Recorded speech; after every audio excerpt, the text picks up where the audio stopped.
Hello there, and happy Halloween, everybody. Happy Halloween.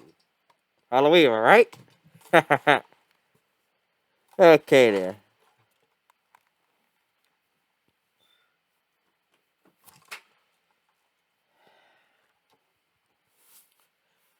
Okay, let's do this thing for real now. All right. Hello, dust in my mouth there. Happy Halloween, folks. Happy Halloween. First off, I hope everybody's having a safe and fun, happy Halloween out there. Number one. Raw tonight, folks. This is also a go home show. Welcome to Halloween edition of Raw and the go home show at the same time before Crown Jewel this Saturday in Saudi Arabia.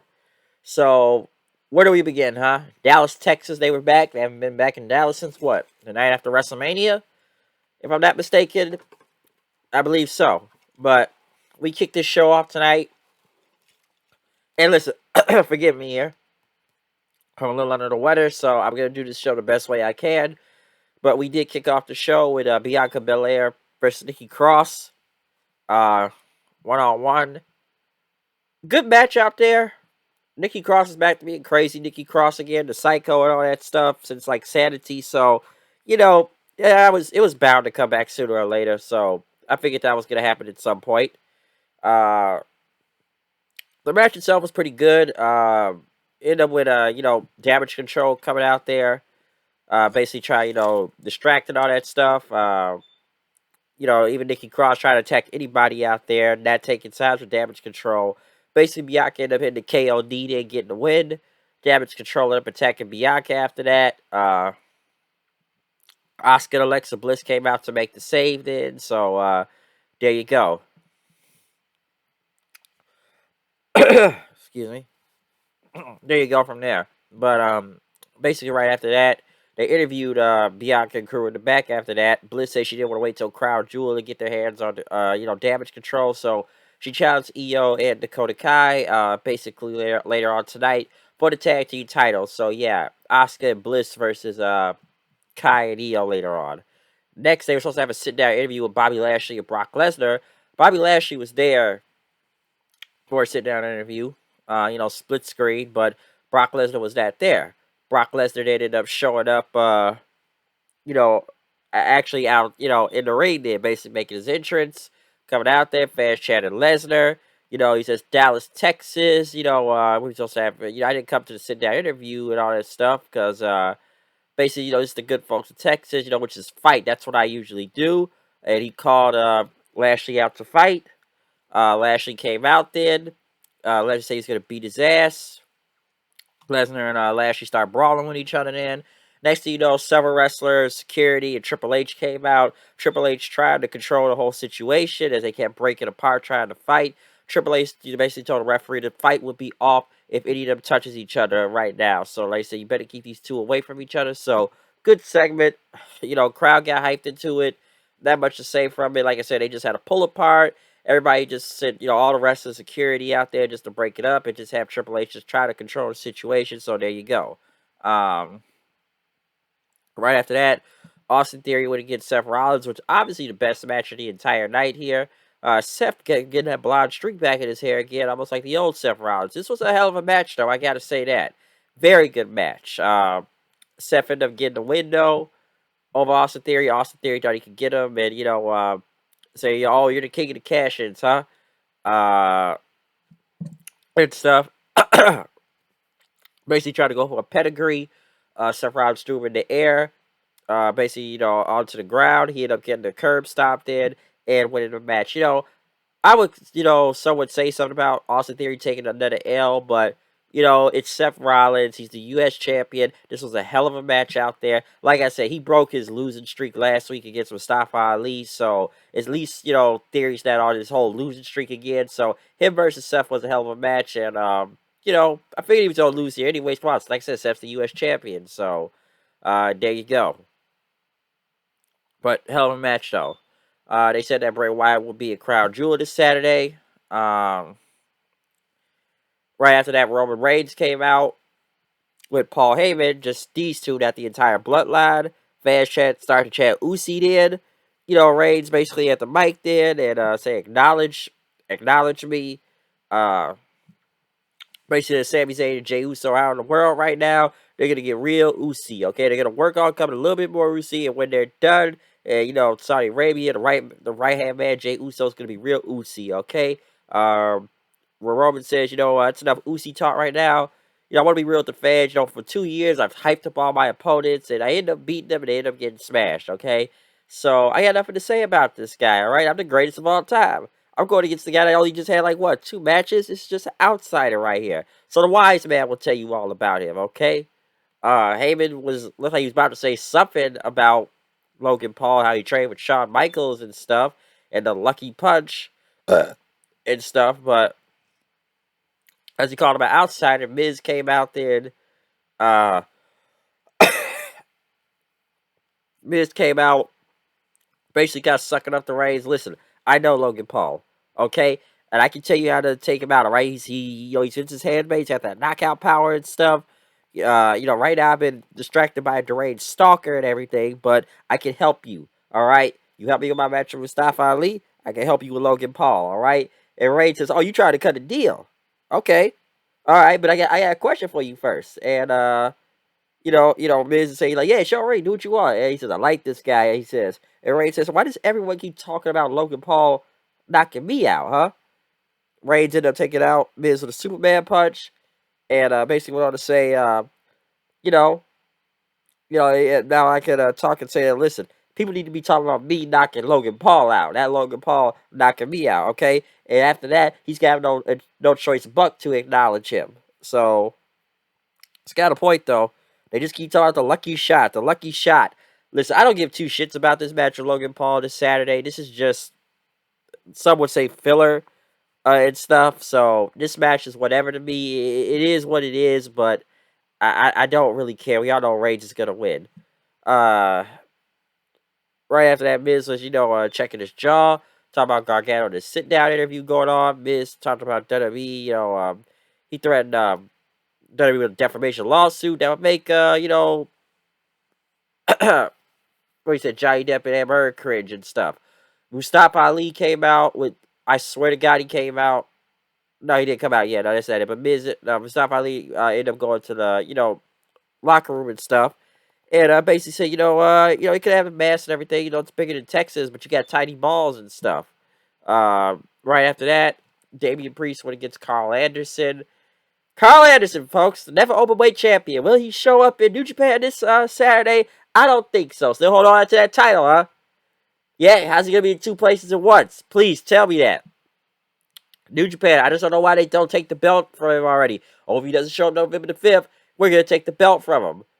I don't think this is really a work, as some would say. I don't know what type of weird type of partnership that's going on here, but I don't really think this is a work.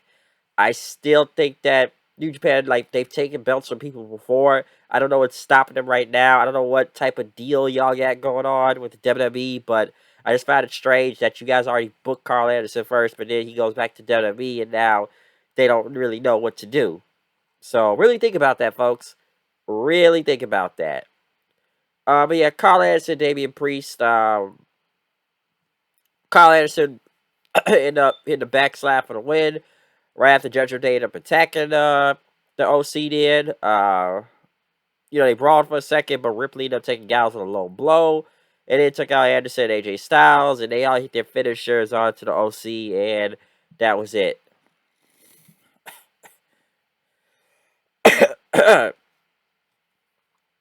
Good stuff. So, Judgment Day mostly trying to look strong for a crowd jewel. MVP talking about Strowman, and I was going to take him out on take him out this Saturday with Omos. JBL came out and talked about Texas. Texas is a great crowd. It's the state of Texas. He talked about a lot of things from Texas, from football to the Von Erichs to Stone Cold Steve Austin. And one of the greatest things in Texas until everybody became snowflakes and they ruined it. And all these millennials and Gen Zers and talk about you teach your kids to go door to door because it's Halloween and begging and stuff. You know, you guys should even be Texans and stuff, and everything. You guys are all just soft out there, and he says you all need to get off your little snowflake little feet and put your woke chubby hands together and give it up for the wrestling god, as he would say. You know, JBL, the wrestling god thing, and talking about bringing out Baron Corbin.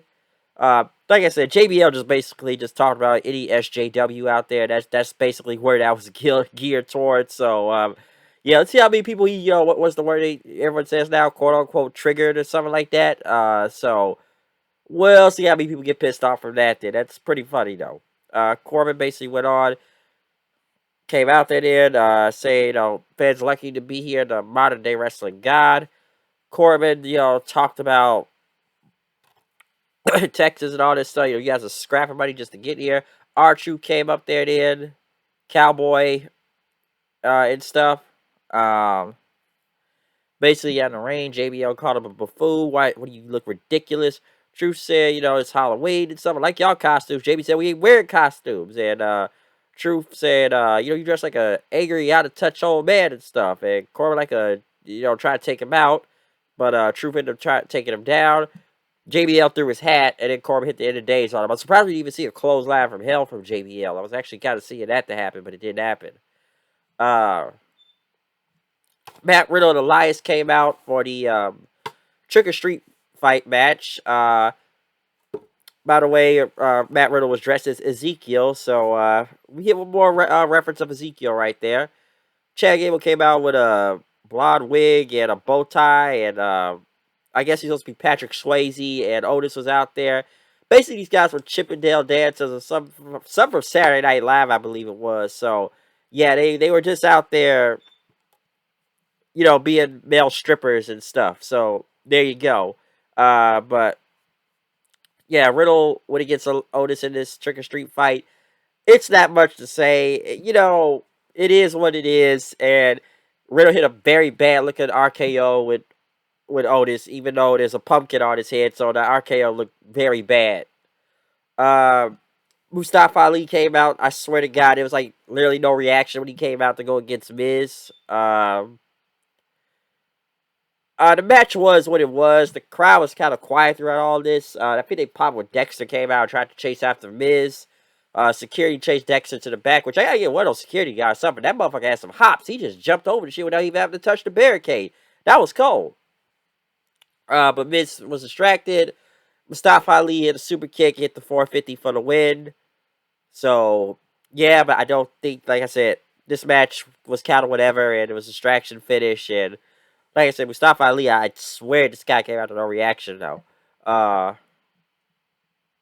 Next, we had a WWE Investigate segments with Johnny Gargano talking about Dexter Lewis marrying a member of his NXT family, and Dexter losing his job, and doing these reenactments, and he's fell on hard times. I guess Miz gave him money and stuff, but yeah, messing with him, and Ewan Gargano debuted on Raw and had these clips.